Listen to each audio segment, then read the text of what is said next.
All right, Daniel, it's the day after Manchester United 2, City 1 in the FA Cup final. And the question everyone wants to know is, did you spend the night in a discotheque? It's funny you say that. Oh my days. Someone came up to me in the game and asked me if I would be attending the discotheque. I think it was half time if we were to win.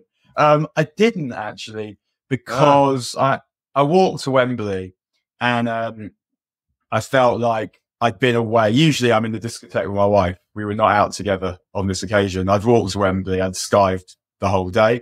So after the game, I felt like I should probably go and hang out. Well, my wife and my daughter were at a friend's house. So when had a few warmers there.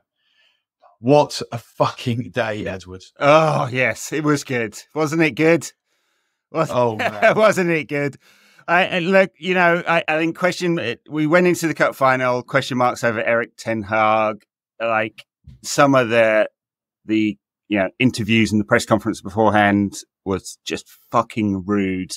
And I felt like we've been super critical of him all season for good reason, but in many ways that was his day yesterday. He designed the plan. He deserved the plaudits. He came out with personality. Where did he find this Riz from? He was pushing back. He was aggressive. It's great for him. The young players scored the goals. United beat City. Absolutely fantastic. Couldn't have been better. No, this is the best day since Fergie retired.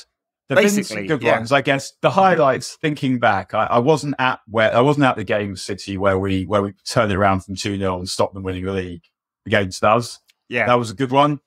And the Gerrard getting sent off on his last game against United was just one of those moments where, after it's happened, standing there thinking, well, did that really happen? Because it's just one of those things that even in this crazy world of football where stuff that should never happen happens. And part of me wonders if this is one of the reasons why football's never properly translated to the screen, because you just can't make up the shit that happens. Right. Narratives are too good, yeah. I don't know if but yeah, this was a very, very, very, very good one. Goodness me. I could tell we were on to a winner when we managed to see out the first 11 seconds without going behind. And from that moment on, I knew it was our day. It's 45 seconds and there was that penalty shout on Erling Haaland, which, by the way, is never a penalty. I'm not having that for a second. But I did think that, UAE's Michael Oliver on VAR might be tempted to give it. In the end, they dismissed it pretty quick. But yeah, there were moments throughout the game where you're like, okay, maybe it's our day. Haaland hits the bar. Even before that, in the second half, it felt like the bounces of the ball were going in the direction that they were meant to go. And that is not something we've said very often recently, but it felt like the things that needed to be going, favouring the forces of light, were doing so. But even before that, I fancied us. Because, and I've been saying this all season, that I fancy us to score 2 goals in any game. I don't think they're that good. I don't think they're playing that well. And we had those centre-backs playing, and that was the difference. I know Mainly got man of the match. I would have given it to Varane first and Daylight second. I thought that just having 2 defenders that are composed and confident and you just know are going to make the right decisions at the right time, that to me felt like the difference. And I feel bad for Ten Hag, because if he had these guys fit all season, we wouldn't be talking about his job. And yet it has been bad enough, despite that, for us to be talking about his job. But yeah.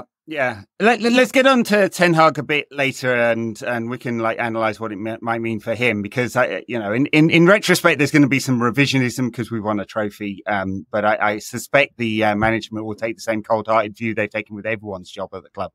But let's talk about the setup, because it's partly about having the right people back. Varane and Martinez, our 2 best central defenders, just totally reliable.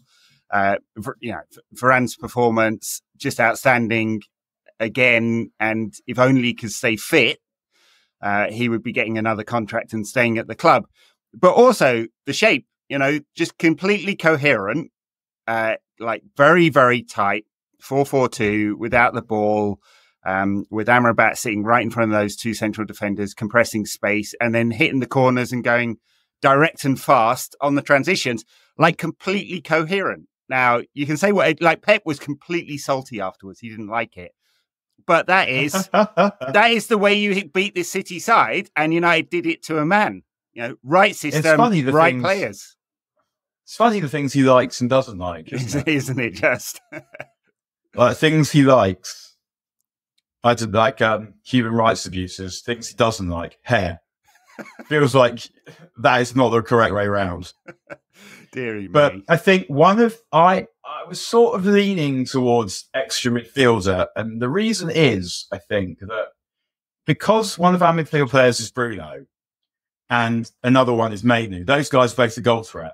So if you've got two strikers, that's still four players that can score and create for you. If we had someone who didn't have Mainu's eye for an opportunity, it would be a player too few. And I'd be thinking if it was Amrabat, Casemiro, Bruno, right, and then two strikers or something, I'm thinking, not sure where these goals are going to come from. Like, we're really hoping for everything to go right here. But just that extra player, the difference between four players that can do it and three players that can do it, I felt gave us the leeway. And we keep seeing it now. We may knew that he cannot be a number 6 because he's too good around the box. And yeah. Well, absolutely. I mean, the system was this kind of 4-2-2-2, and like, it was hard to say at times who were the two up front, right? Sometimes it was Bruno and McTominay, but after Marcus Rashford tried to beat Kyle Walker, 34-year-old Kyle Walker is getting quicker with age. Bit odd, that one. I'm not saying that Pep's history might play a role in that, but I'm not saying it either. But anyway, Marcus got beaten like for pace with his first time he tried to go past Walker, and then after that he just cut inside. And so sometimes the two up front were Marcus and Garnacho, and sometimes it was Bruno and McTominay. And City were the ones that were incoherent in defence, and United stuck to the plan, and City couldn't cope with it. And that first goal comes from Guardiola getting turned around, and because who's coming at him? Was it going to be Bruno, McTominay? No, it's Garnacho cutting inside. I was astonished. I know we'll go into like more tactical depth with Darnish on the Backers pod later in the week, but I just thought, like, this plan that has been so mental all season with the big gap, the donut formation, and being so weak against transitions. And suddenly he goes, oh yeah, I've got a plan for this. And it makes sense. Compress the space and then try and turn their high back line, their high back four around. And, it was the right plan for the day, and it worked perfectly. Yeah, it's one of those things that playing like that would probably work against all the other teams as well, because we've still got those good strikers and those good defenders. It wouldn't be the best way of doing it. So I wasn't sitting there thinking, where's this been all season? No, not in every game. This game. It's not appropriate for most games. I mean, it's the Ole Pro former, really, isn't it? Yeah. And it'll never change for City. And because Guardiola's now had this epiphany that defenders who can run and are strong and good at defending are useful. But he's sort of gone a little bit too far, because you've got centre-backs at left-back. And Guardiola, I mean, it wasn't the error that he made. I mean, it was really like a kind of park error. But anyone who's played centre-forward at any kind of Sunday league level, that the header's probably getting missed, and you're not even, I mean, for me anyway, that is the kind of ball I would never have ever contested. Mm-hmm. Because I think part of it is because I wore glasses from when I was 7, so I wasn't really used to heading the ball. But also, I wouldn't trust myself to win any kind of header, because I know that you're probably going to mess it up, because at that level, defenders don't just leap in the air and thump it away. But it was a reward for Garnacho. Garnacho is a street fighter. Most players are not there to score that goal because they assume that Guardiola is going to deal with it, the keeper's going to deal with it. But Garnacho doesn't. He knows that the mistake is possible, and he gets a tap in. And if you do that regularly, your reward might only come once a season, twice a season, but he will get one. Yeah, and it worked out nicely that he got his. I mean, I thought Guardiola also sort of picked the wrong team. That Bernardo Silva's a brilliant footballer, but he's not a winger. He doesn't have the pace to go play on the wing. And then once you've got that, you're not stretching the pitch on that side. Yeah. You've got no pace on that side, and that makes the way United want to defend much easier. And I think the way he probably thought about it was that they keep the ball enough. United just won't get enough of the ball to hurt them. So it made more sense to say start Bernardo, not Doku, because Doku's a bit hit or miss. But I think when I saw Kovacic was in the team, I thought, thank you. Yeah. I still don't get it with him. I'm not saying he's useless, and he's got some physical presence. He can carry the ball a bit, but does he belong in that squad? Nah, man. I'd be annoyed if we bought him.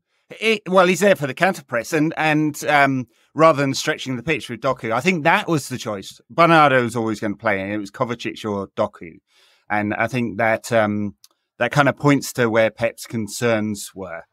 And it's kind of interesting because I think his saltiness after the game was partly about him. He got it wrong. Ten Hag got it right, and he got it wrong, and I think that's what he was most annoyed about. I think he underestimated us as well. Yeah.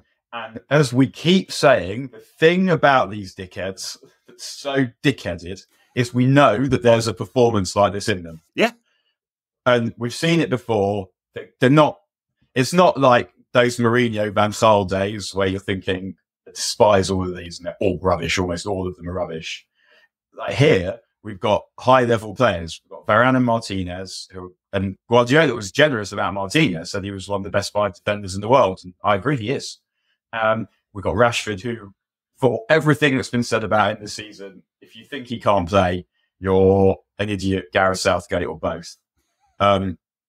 You've got Kobbie Mainoo, brilliant footballer. Garnacho could be a superstar if he stays focused. And then you can't fuck about when you're playing those players. And if you think you can, then that's what's going to happen. Well, not that's what can happen. Yeah. I should probably say. It definitely isn't what's going to happen. But very early on, I mean, I remember we scored the first goal, and then I said to one of the boys I was with that we need to score again now because we're on top of this. But I think we are going to score again. And when we do score again, I think it'll be enough. Mm. I didn't feel like City had 2 goals in them at the level that we're going to concede twice. And obviously we're more than capable. But what we really had this time was enough players with composure and possession, so that also the ones that have no composure and possession, like Wan-Bissaka, were actually able to feel more comfortable, more stable, and then put in the top level of performance that they were capable of. And that's what Fergie always used to say, that very rare you get a day where you're getting, say, an 8 out of 10 from every player. And in his time, I can think of not that many games. Roma 7-1, Newcastle 6-2, Wimbledon away in the Cup 3-0, 93, 94. Not many where everyone is at it. But for whatever reason, these guys who are told that their manager was getting fired on Friday and must have thought that he is, have decided that before, was somehow able to go there. And it's not just about the basics like passing. It's also about things like concentration and convincing yourselves to believe that you can win. Yeah. Well, hey, afterwards, they absolutely, and they were on it for all of it. Even in those difficult moments in the second half when City put the pressure on, it was all in front of United. And City's goal comes from a mistake, not from an individual mistake, not from them pulling us apart. And they never managed to consistently pull us out of shape. I do wonder, because Ten Hag after the game said, "Hey, we've been out without players all year," and he's been pushing this line an awful lot recently. Feeling a bit defensive, I guess, given the question marks about his job. But he also mentioned Casemiro, said we were without Casemiro. And I just wonder whether United could have been as disciplined with Casemiro in the side. And it's not to say he hasn't been a brilliant player in his time. It's just this version of Casemiro, unable to eat up the space, has caused a lot of problems. But able to eat absolutely everything else. Yeah, well, ouch. He, by the way, didn't join the celebrations afterwards, straight on a private jet off on his Holly Bobs. Again, you feel wrong speculating here, but it absolutely reeks of you're not starting and sulking. I was talking to friends I was watching the game with, and I was like, is he throwing a wobbly here after because he was in the squad. He was in the squad, and then suddenly something happened, and he wasn't in the squad. And Ten Hag said it was an injury afterwards. He didn't chuck him under the bus or anything like that. And Cambrala came into the squad instead. Not sure that would be helpful for the bus. Oh, jeez. You see the driver flying through the front window. Yeah, he's a unit. Anyway, just to just to round off that thought, I mean, I think it helped United. I mean, also it helped, like, every central, like, defensive midfielder looks better when there's less space to cover, for sure. And there was a lot less space to cover. United covered in between those half spaces by compressing the team in defence really, really well. They counter-pressed. When it didn't work, they got back into their shape. You know, like, basics like that. It's not like United could have pulled off this tactical thing for every game. It definitely couldn't have done. But the basics of getting back into your shape really quickly would have stopped things like getting thumped by Crystal Palace the other week, for sure. And this is, I think the main thing is it's not even technical, it's focus and concentration and organisation. And that is what you get, particularly from Martinez. And what you get from Varane is you just know that this guy's going to win almost everything in the air, almost every header, and he will not fuck you up. Yeah. He will not hinder all the effort that you're putting in moments of intense, unfathomable stupidity. And I said this when Ten Hag said a few weeks ago, some players you can just put them in and they'll do it. Yeah. That's who I assumed he was talking about, because this is what serious professionals do. They're able to play football well, and they don't have to make excuses when they don't, because that's not what they do. Like, they're consistent. Mm-hmm. I would love Varane to stay. Yeah. But it's obviously not going to happen. He can't be first choice. You can't rely on him. But if he was your third choice, and you had someone else who was learning from him, that would be nice. Yeah. It's obviously not happening, but and it's a shame that we never got him at his peak, but every penny that we paid him, and it's been a lot, and we got bugger all out of it, but every penny that we paid that fucker, that handsome dickhead, he absolutely justified it yesterday. He is far too handsome, yeah. I mean, look, if he would take a third of the wages, because, I mean, it does come down to money as well. They are, watching every penny at the moment. If he would take that, it would be well worth having him there, because he's not. But from his point of view, he's not third choice quality, right? He's first choice quality, but he's third choice fitness, and it's a shame, but a brilliant performance from him. Let's talk about the second goal, because I mean, man now is what a fantastic goal. Marcus Rashford sort of flat Hollywood ball all the way out to Garnacho. Garnacho's slowed it down, then sped it up, waiting for the Bruno run. The Bruno no-look pass, like, just one of the assists of the season. Like, low-key one of the assists of the season. And Cobby's first-time finish. It's just all absolutely brilliant. It's one of the great Wembley goals, that, and one of the great United goals. And even before the Rashford pass, the way Bruno and Mainu work it out of defence is just clever. Like, they could have checked back inside, wait till there's space, and then when it goes forward, the spacing is just all right. When Garnacho's on it, Wan-Bissaka, I think, is he underlapping or overlapping? I think it's an underlap, which means that the defender can't go to Garnacho because he's got another man. And Mainu could have moved across to the centre-forward position, but he knows Bruno's there, so he stays on the left. And at the time, you're thinking, how on earth did you see him? Then obviously you see it again, and you're like, because he's looked 3 or 4 times to make sure that he's there.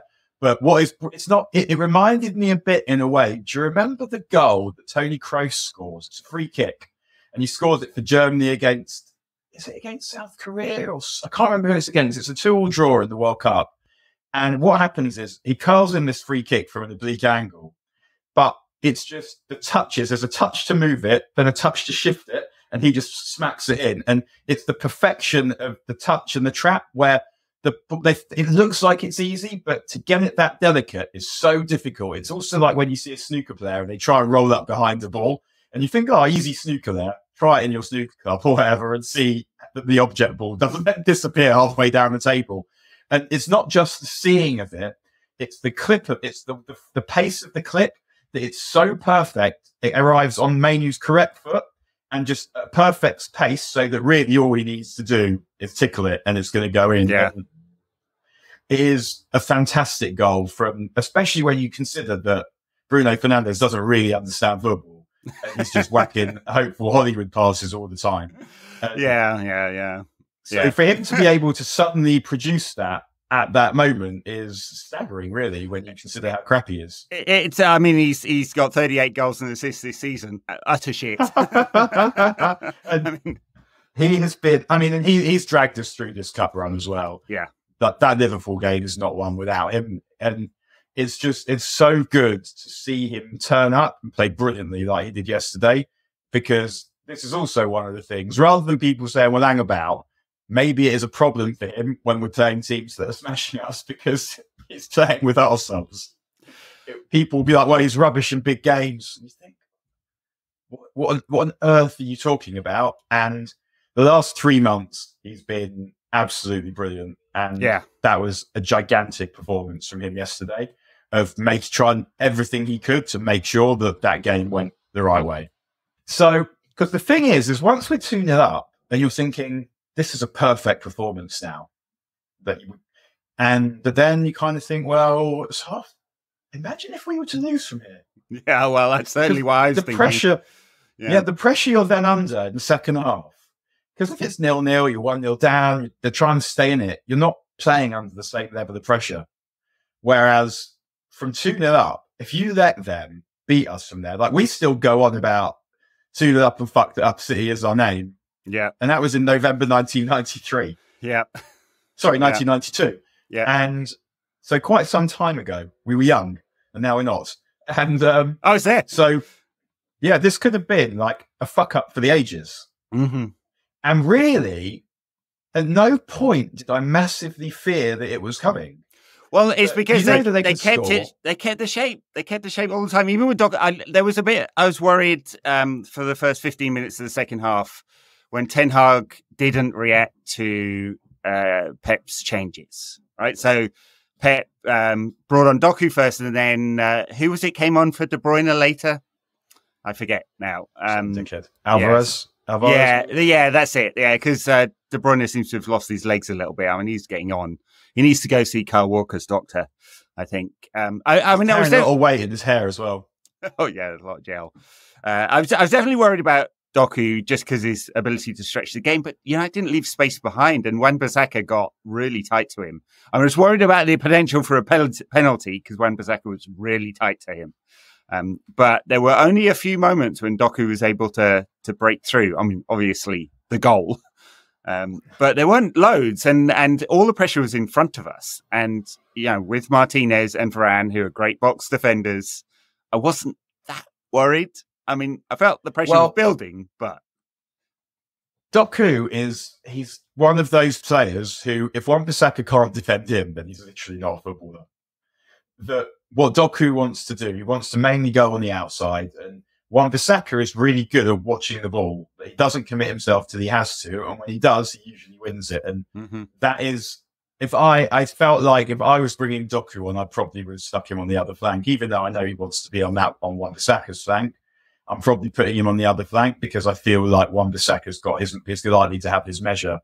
Even though Dado also played well, and he's an interesting one here. I mean, interesting probably is a stretch. But in that, he's now got a lot of big game performances that have been really good on either side.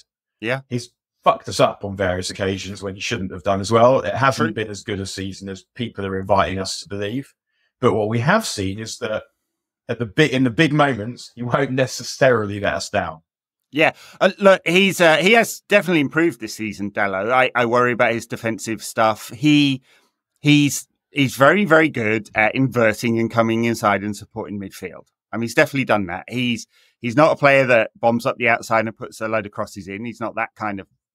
He has done a bit of that as well. Occasionally, he makes fewer defensive mistakes than he has done in the past. He's definitely improved a lot. If there are areas of the pitch that we need to spend money, that I'd spend money in first, other than right back now, because he's improved enough, and you'd have to spend an awful lot of money to get an upgrade for sure, right? So there are it's probably 6th or 7th on the list. That one, Wan-Bissaka's an interesting one because that kind of special teams, like marking the player out of the game and defending one-on-one, is great, but you only need that a few times in the season if you're a team that's challenging for the honours that we want United to be. Agree. Right. So that's not where we're looking to go. No. For Wan-Bissaka to be necessary, we're looking to play a way that means that even if the other team has a winger who might sometimes have the measure of your fullback because they don't have the ball, it's fine. Yeah. And any money we could get for him, I will accept. Yeah. I mean, he's only got a year left on his contract plus the option. but normally when they trigger the options, you end up paying them off anyway. So because they don't have to go, because they've got that extra year. So I don't know. There's huge value in triggering it. So yes, I think any money they would probably take and bring a younger player in. But yeah, like yesterday, Doku attacking him almost faultless in that particular scenario. That's where you want Wan-Bissaka. At fault, though. Go on. No, I felt like talking of the defending, another little thing that went our way in the first half particularly was a ref that was letting tackles go. There was a few that were spicy. Sort of felt like on the borderline, another ref might have booked them. Yeah. And not having defenders in the book and midfielders in the book early on also felt like it was just those little things that went in our favour. I felt were quite helpful. Well, Cobby got booked, didn't he? But I wasn't ever really worried that he's going to do something dumb because he's just got old head on his shoulders. You know, he's far more mature than a 19-year-old should be. Just everything about his game. I mean, man of the match. I agree with you. I don't know whether he was man of the match. It was a perfect performance though from him, wasn't it? I mean, against world-class players, and Kovacic in the centre of the park, and again proving he's, as Gareth Southgate likes to put it, a profile of player we haven't got. He is a 6 and an 8. It probably could be a 10 all rolled into one, couldn't he? Because he's so good in and around the box. Great again. Well, I mean, we were talking about him last summer. We called it first here before he got injured in pre-season, and Ten Hag would have played him all season. He basically confirmed it in his interviews after the game yesterday as well. That he would have been in the team much earlier, but for that pre-season injury. And what a find! I mean, to buy a player of that quality, you'd be spending huge amounts, wouldn't you? Huge amounts. I mean, he's one of Madrid. He'd already be at Madrid if he wasn't at United, basically, because they've been buying all of those players, like every good young midfielder in the world, basically. Madrid signed them, and it's now about getting the players that he needs to have around him, because we know, despite the poverty of his underlying stats, which I must say I found very worrying when he was scoring that goal yesterday, and thinking, if only Matteo Guendouzi was there instead. But it's about working out what's going to complement him. Like where are the holes, but also who can he elevate and who can elevate him. And because the first choice is him and Bruno, it means, as I keep saying this, that we do need to find someone with some physical presence. But in the meantime, I mean, I can remember after Newcastle, we said that, that Amrabat felt like a better selection than Casemiro. And then he had that shocker against Brighton, and suddenly you're just thinking that both absolute nonsense. We might as well get on the one that might score. And back to your point about Casemiro, you're right in the sense that the things that he's good for nowadays are not security. It's the passing out of defence when he hits long passes and they're good, goals, and using his head in our own box. It's not the things that make him useful are not the things that made him useful when he was at his peak, really. Absolutely. Yeah. Wow. Let's talk about the fans a little bit and Erik Ten Hag. I mean, obviously, thousands of United fans stayed. The City fans all fucked off, as you always get with the cup final. They had the 2 trophy presentations, the one up the Wembley steps with big Sir Jim, Sir Alex, that fucker Glazer. And Sir Brailsford. And Sir Brailsford. Yeah. Were there 2 Glazers there? Was that Darcy with Avram? I wasn't sure who she was next to him. Surely Avram doesn't have a lady wife. Surely not. I mean, who would? Jesus, fuck. Anyway, the 2 fantastic. Bruno lifted the cup. Everyone got to go. And then all the players told Ten Hag to lift the cup. Nice moment for him. Yeah, very nice moment. And I mean, all danced down the steps. Because, it feels like if he does leave, then he can now leave with some pride. Oh, yeah. But instead of having to slink out, having lost to City again, if he does leave, it feels like he for him, there's some closure. Yeah. Talking to the fans, like something that was personal to me that I loved was one of my group of Reds is a guy called Barry, who's well into his 80s. He's been proper ill recently, and he was getting everyone telling him not to come. And he stood there at the game, and a few of the boys were like, yeah, we wouldn't listen. We told him not to come. And I said, when you're in contemplation of death, what is the last thing you're going to give up? It's going to be this. Yeah. And imagine, like, Barry has been going long enough from the days when if United were away, go to Main Road in the kind of the 40s and 40s and 50s. And then we win. You're just like, you can't possibly deny this man this. Like, well, this guy hasn't seen it. Is not worth seeing. And for him to still be adding shit like this to his list of things seen at that age and is just quite emotional. I took a photo of him and one of our mates' dads, like the two of them, from behind. And then when it starts to get really hot, this is another just beautiful aspect of the day. We're at the end for the race. So not only did we beat City, but we also grab a load of vitamin D into the bargain. And there are two of them. And they're both like 70s, 80s with like the shirts around over their heads to protect them from the sun. It just felt like this is what this is about. So I've probably said before, I've got jiggered knees and a jiggered toe. So when I run these days, I find that after a few days, consecutive days of running, my back starts to get sore. So the podiatrist recommends that I go to this shop, and I go to this shop in a Pulse Bar where they properly understand trainers and feet and all of this body mechanics and whatever. So they recommend a pair of trainers. I try this pair of trainers on and I can feel that they're better for me. I'm really flat-footed. And I also do a bit of a 10-2 John Wayne style walk as well. And I can feel that these trainers are you're meant to push off your big toe when you run or when you walk. And I can feel that they're pulling my feet inwards and making me do that and try to work on my gait, which is maybe Jordan Henderson needed. Could have done with it, yeah. So I say, okay, I'll buy them. Like I try a few pairs, like your Brooks this, your Asics that, your Hoka the other, like the running trainers that the serious people in the gym have. And I can't even remember what this brand were called, but I'm like, I guess I've got to get them. And at 225 quid. And I'm like, you absolutely what? But what can I do? Like, so I'll buy them. And then because I'm walking from North London to Wembley, about hour and a half, 2 hours, whatever it is, I think, well, I can't really justify spending £225 on these and not wearing them. But also look at the state of my feet. Like I'm an Air Max guy. So I wear them with shorts. And then after the game, I bump into someone who I know off Twitter. We always said, like, we say hello again, we see each other finally.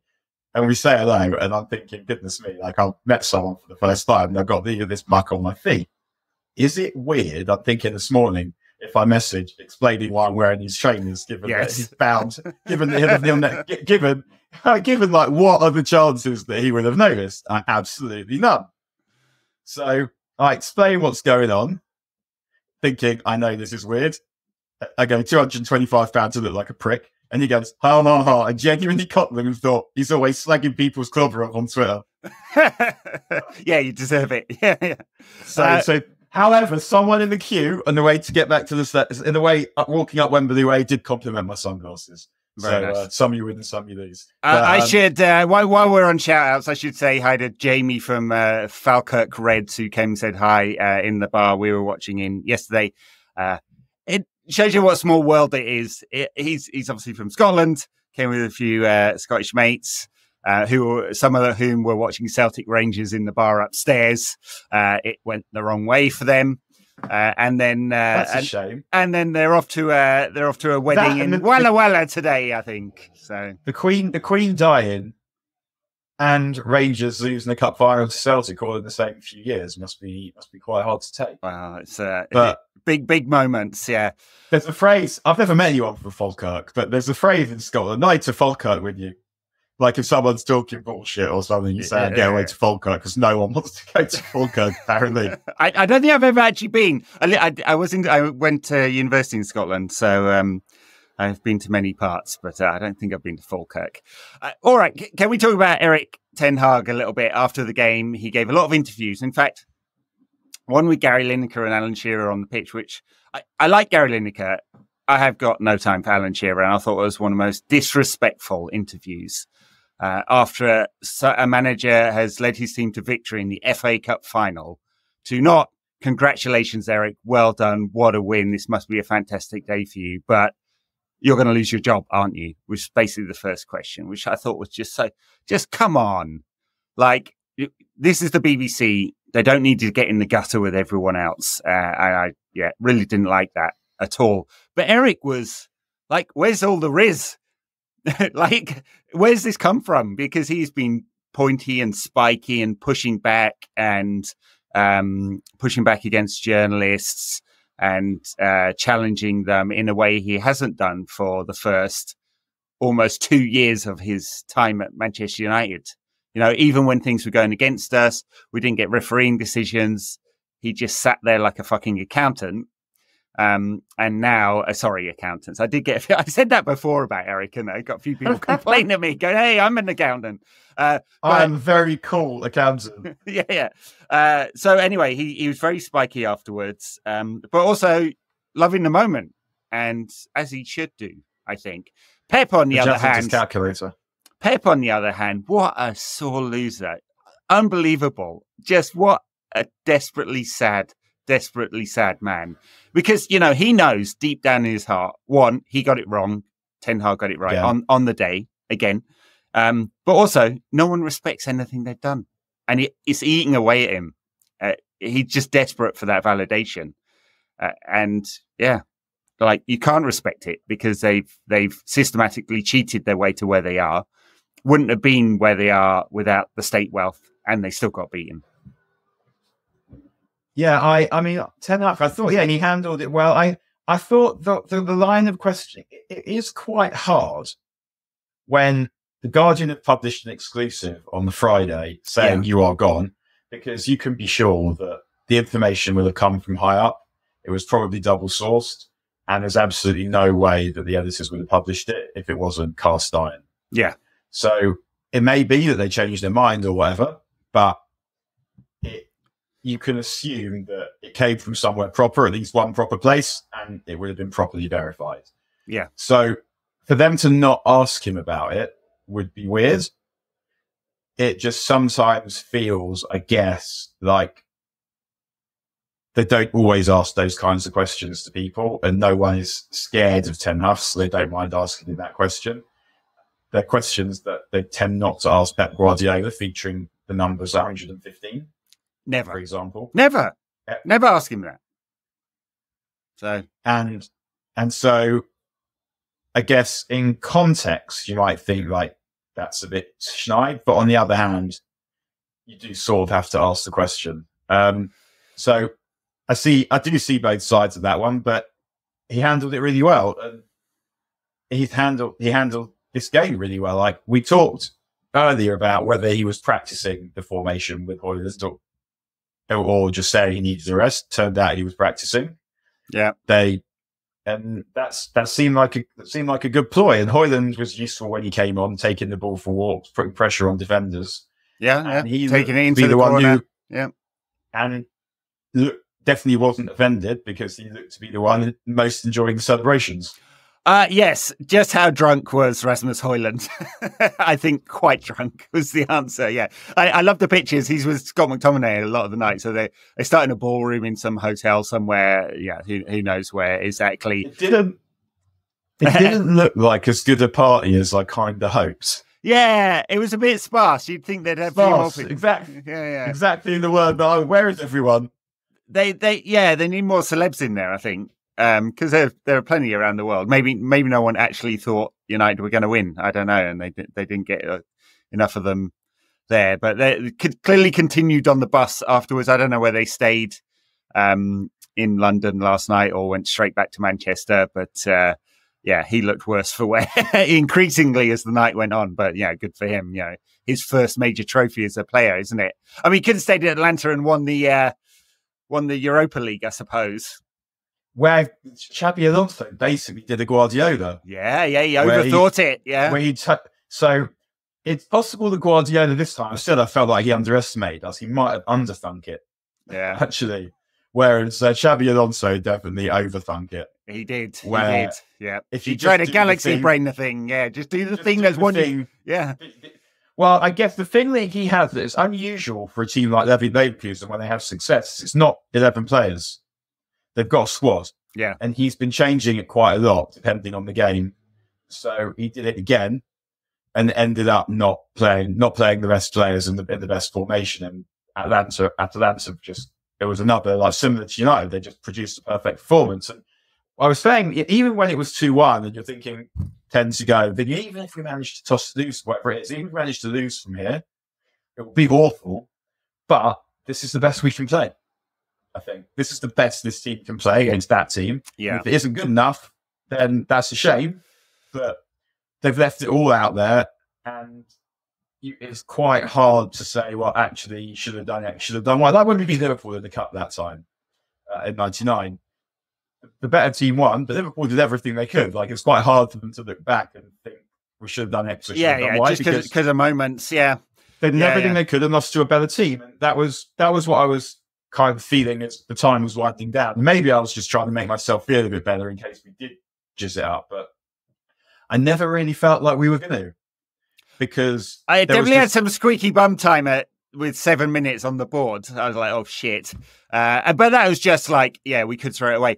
There was a wonderful moment. I guess you wouldn't have caught it in the stadium where the camera pans to Fergie and he's doing this. I've seen it subsequently. Absolutely perfect. Fergie. It was so annoying. I really found it irritating that the statue they do of Fergie isn't in that one with him tapping the watch, or the pose that we see also, like the classic arms in the air pose. Yeah. Like what? Why? That was how it should have been, arms in the air. The classic Fergie celebration, like awkward arms in the air celebration. But I guess like part of the reason we're in this shit heap is because of him. But at the same time, seeing like aged Fergie take Nachas in United winning is extremely heartwarming. Oh God, yeah, and talk about he's 80 odd now and been ill, but he loves it as much as ever, doesn't he? Doesn't want to be anywhere else but the cup final with Big Sir Jim and Big Sir Dave and Avram Glazer fucker, who hopefully within the next 18 months will fuck the fuck off permanently. And we can enjoy more days like that. All right, that means United are in the Europa League, which I think overall for the club is good. Obviously, financially, some of the younger players can play in the group stages. It does mean that we'll be off to Karabag and FJK Helsinki and wherever the fuck next season. But where the Newcastle photo at, more importantly. Yeah. They miss out on Europe, and Chelsea have a 2-legged playoff to get into the Conference League in August. Awesome. So, yeah, many benefits all around there. But yeah, know how Leeds gone today? You know what?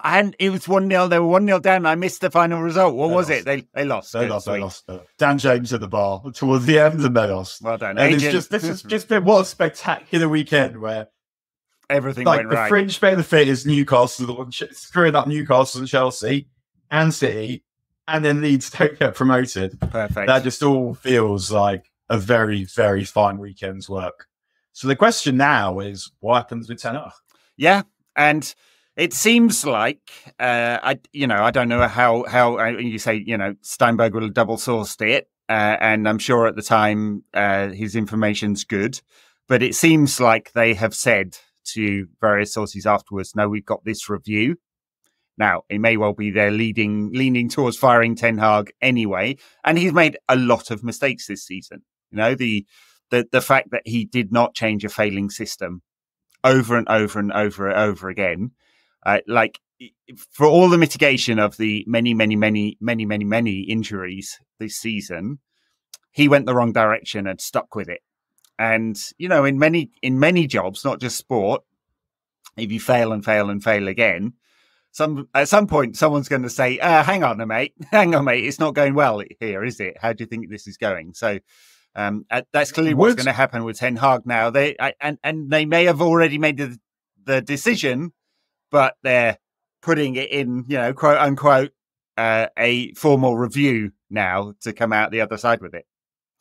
Okay. So that if we'd have been told at the start of the season that you will miss Champions League, but you get Europa League through beating City in the cup final, would we have said all right? Well, as fans, we might well have done, yeah, because I think, like I'm not of the Arsene Wenger school that fourth place is a trophy. I understand why it's important in terms of development of the club. If you believe there's a pathway that you're going in that's going to lead to something consistently better, but you don't swap that for the feeling of beating Liverpool in this cup run and then City in the cup final. Like, do you? Right?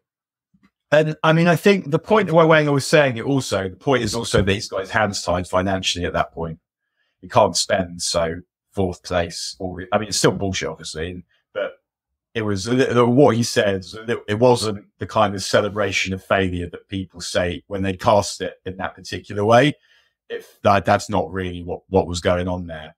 But I feel like before we won, he was absolute toast. And he still probably is. But you've got the players are playing for him. Very obviously the players are playing for him. And if there isn't someone that you're desperate to employ, then perhaps you give him another go. I don't feel like his end point is gonna be good enough. And if I was guessing, I would say that the guy they would like to appoint is McKenna. That they would like a head coach and then trust structure to deliver for the head coach. But I keep saying it. I just feel like in order to run a place like United, you can't be as bland as I think McKenna is. You need to have a much more, what's the word? You need an inspirational personality. You need to be able to bring people with you. And I don't think McKenna's that either. But I don't think Ineos want that kind of manager for them. For me, like, this is what I would be looking for. I would be looking for the next generation club. That's what I think it needs. Yeah. I don't think that's what Ineos think it needs. I mean, it's not the way they behaved at Nice, but Nice is a very different club, isn't it? I mean, Nice, they appointed a couple of twats and then had a rethink and appointed Farioli and went for a younger coach and a younger football director and younger players as well, and went down that model of having structure and fitting everyone into the structure, which always leads me to think when all these names are being bandied around about who might be next, whether it's De Zerbi, who's quite difficult to work with by all accounts, Tuchel, who's very difficult to work with, Pochettino, who wants to be his own man, and it's like, do they fit within that model? And it all has to come in the same conversation, right? Clearly they're reaching out to all these coaches or their people because it's all leaking out all the time. Or agents are putting their men forward to be part of the conversation. But it's a holistic review, isn't it? What have we done? Where do we need to go? Walk to the right answer, don't run to the wrong one, as Ratcliffe says all the time, but within the context of right structure to take the club forward and a club style that they want. Now, all four of these men that I just mentioned there, and I think, I don't know, I went down the list of other people on the pod on Friday, it's like 7 or 8 who are regularly mentioned, completely different styles. So, we may well be like talking ourselves around in circles with some of these guys who have never actually got a chance because they're thinking about something very different. I think I do need to defend Tuchel slightly in that he's got a sort of a reputation for falling out with people, being difficult. But look at where he's worked. He was doing fine at Chelsea till Bowley turned up. Yeah. He was at Paris, seems like a basket case. Yeah. And he was at Bayern. Also, not a good time in Bayern's history. So maybe he is difficult, but also being difficult isn't necessarily a bad thing. I don't think it will be him. As I said, I think what they want is McKenna, and it's a matter of convincing themselves that it's acceptable to appoint him. That would be my guess. Yeah. I mean, it would for a club. I mean, it's unusual for a club the size of Manchester United to appoint someone who has, who's 38 years old and has got 2 years of first team manager experience. It would be very unusual. Obviously, Barcelona did it with Xavi, didn't really work. Particular circumstances there around their they're a financial basket case and they're trying to recover, and they won't recover from that for a decade, basically. And Alonso has got, well, he had less experience actually, but at Leverkusen, which is, historically a mid-sized club in Germany. So there aren't many cases of a young manager coming in with very little experience into a giant job. I mean, I guess Guardiola at Barcelona. Kenny Dalglish. True. Trevor Francis, not a bad job at Sheffield Wednesday at the beginning. But I think with Xabi Alonso, it's different because he was such a good player. So what Xabi Alonso brings that McKenna does not bring is the power of a well done. The power of a well done from Xabi Alonso is going to be inspirational. I'm sure that's one of the ways. I mean, Gerrard when he went to Rangers, got lucky because he got that interregnum between Rodgers and Postecoglou where it was Neil Lennon. Yeah. And that would be the main thing that meant that he could win the league. But for players who've grown up watching Steven Gerrard rating them, Steven Gerrard telling them well done, like I'm sure that would have made them feel much better and therefore play much better. So Xabi Alonso is able to bring that, and that gives him political capital with the players, with the fans, but also means that the way that he's going to try and tell you to play football, people are going to say okay to, because they know that he's seen a lot and played for good managers. It's not quite the case for McKenna. No, not at all. And you can see him turning up and the players thinking, who the fuck are you? Yep. Well, it's a bit like when Andre Villas-Boas got a job, because he was basically a dude who was writing analyst reports and talked his way into a job. And then all of a sudden, a few years later, he's taking over positions at big clubs and kind of, never had the charisma or the history to be successful as a manager. You don't have to have that, right? Wenger was nothing as a manager. Mourinho was, nothing. He became nothing as a manager. Nothing as a player. Mourinho was nothing as a player. So you don't have to have been a brilliant player, but it definitely helps. Like Zidane wouldn't have been walking his way into Real Madrid as his first job without being the best player on the planet. Ancelotti, brilliant player, also has become a brilliant manager. So I think it probably helps when you're starting out to have that history. Doesn't mean you're going to be a good manager, though, does it? Look at Ryan Giggs and others. Gerrard. In fairness, Ryan Giggs did a good job at Wales, really, till he had to leave. I would say he was actually doing okay. I mean, it seems unlikely. He never came across as someone who was likely to be good, I don't suppose. But I thought Ryan Giggs was doing a good job at Wales. But in general, it feels like it's for the players who are brilliant, naturally brilliant. Can be quite hard to communicate what makes them brilliant, because a lot of it is just intuition or natural ability, or just you can't get players to do stuff that is special to you. Whereas the guys who've had to think a bit harder about how to be good feel like they might be better, because it's more a cognitive thing. Like they're thinking, how do they get better? And how do they face these particular challenges that they have? And if you can explain that to yourself, then you can explain it to somebody else. Yeah.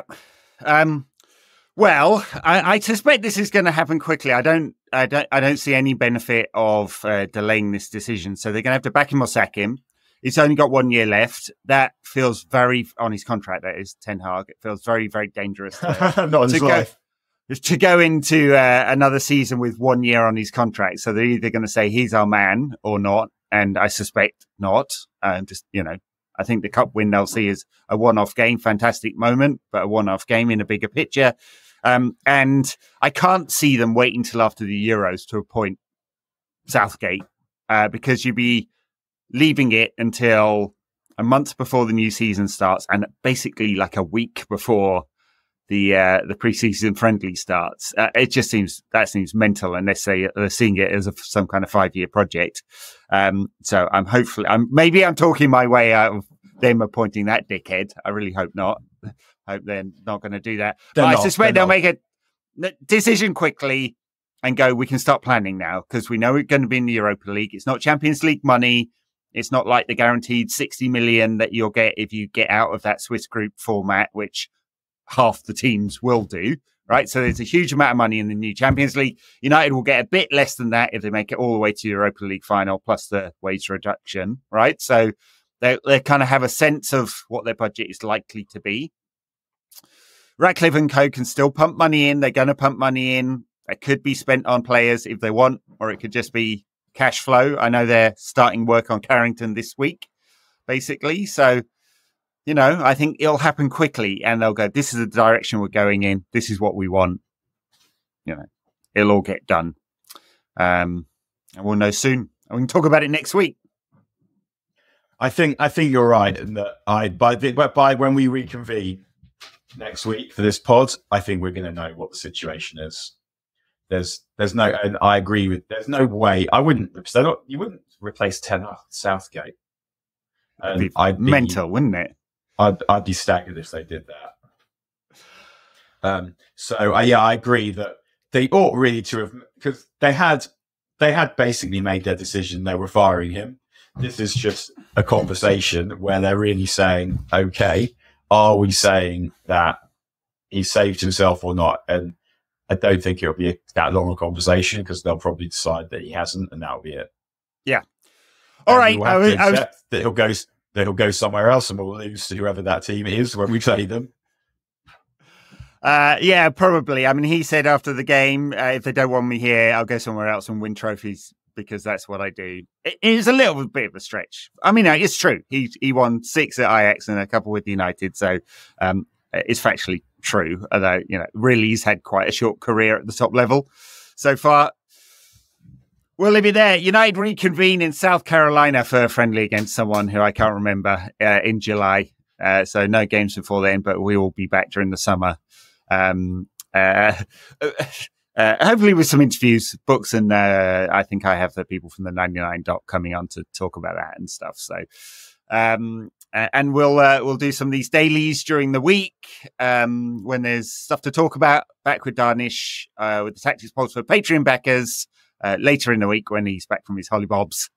And in the meantime, we can enjoy this famous victory over City. Where's our parade? Where's our parade? Comrades. Yeah. Awesome. Bye now. Please.